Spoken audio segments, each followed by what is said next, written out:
curious and curious brains, ಹೇಗಿದ್ದೀರಾ? Hope you all are doing good. In fact, great.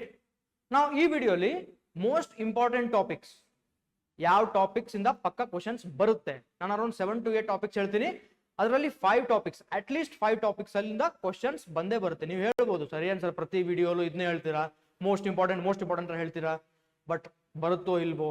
But ನಾನು ಈ ವಿಡಿಯೋಲಿ ಏನ್ ಟಾಪಿಕ್ಸ್ ಹೇಳ್ತಿದ್ದೀನಲ್ಲ, ಅದರಲ್ಲಿ ನಾನು 7 ಅಥವಾ 8 ಟಾಪಿಕ್ಸ್ ಹೇಳ್ತೀನಿ. ಅದರಲ್ಲಿ 5 ಟಾಪಿಕ್ಸ್ ಇಂದ ಪಕ್ಕಾ ಕ್ವಶನ್ಸ್ ಬರುತ್ತೆ. ಅವರು NT ಅವರು ಪ್ಯಾಟರ್ನ್ ಯಾವ ತರ ಆದ್ರೂ ರೆಡಿ ಮಾಡ್ಲಿ, ಪ್ರತಿ ವರ್ಷ ಸೇಮ್ ಪ್ಯಾಟರ್ನ್ ರೆಡಿ ಮಾಡ್ಲಿ, ಅಥವಾ ಬೇರೆ ತರ ಪ್ಯಾಟರ್ನ್ ಹಾಕಿದ್ರು ಈ 7 ಅಥವಾ 8 ಟಾಪಿಕ್ ಇಂದ 5 ಟಾಪಿಕ್, ಅಟ್ ಲೀಸ್ಟ್ 5 ಟಾಪಿಕ್ಸ್ ಇಂದ ಪಕ್ಕಾ ಕ್ವಶನ್ಸ್ ಬರುತ್ತೆ. ಸೊ ಇದು ತುಂಬಾ ಇಂಪಾರ್ಟೆಂಟ್. ಇಲ್ಲಿ ನೋಡಿ ಯಾವ್ಯಾವುದು: momentum conservation or collisions. Okay, next SHM quantities, ಯಾವ್ಯಾವ್ದು? ಡಿಸ್ಪ್ಲೇಸ್ಮೆಂಟ್ ಬರುತ್ತೆ, ಆಂಪ್ಲಿಟ್ಯೂಡ್ ಬರುತ್ತೆ. Next organ pipes important. Electromagnetic waves, ಅದರದ್ದು ಪ್ರಾಪರ್ಟೀಸ್ ನೆನ್ಪಿಟ್ಕೊಳ್ಳಿ. ಫೋಟೋ ಎಲೆಕ್ಟ್ರಿಕ್ ಎಫೆಕ್ಟ್ ಹೇಳಿದೀನಿ already, equal to hν minus φ. Next de Broglie wavelength, ಇದರಿಂದ ನಾನು ಬರುತ್ತೆ.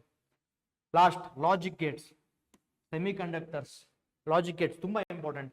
ಈ 7 ಅಥವಾ ಇದೊಂದು 8, ಈ 7 or 8 ಟಾಪಿಕ್ಸ್ ಅಲ್ಲಿ ಮಿನಿಮಮ್ 5 ಕ್ವಶನ್ಸ್ ಬಂದೇ ಬರುತ್ತೆ. 5 ಟಾಪಿಕ್ಸ್ ಕ್ವಶನ್ಸ್ ಬಂದೇ ಬರುತ್ತೆ, ದಟ್ ಇಸ್ ಫಾರ್ ಶೂರ್. ಮತ್ತೆ ಸಿಗೋಣ. Till then keep practising. I am ಒಲ್ಲವ್ from Shri Gurukula, signing of.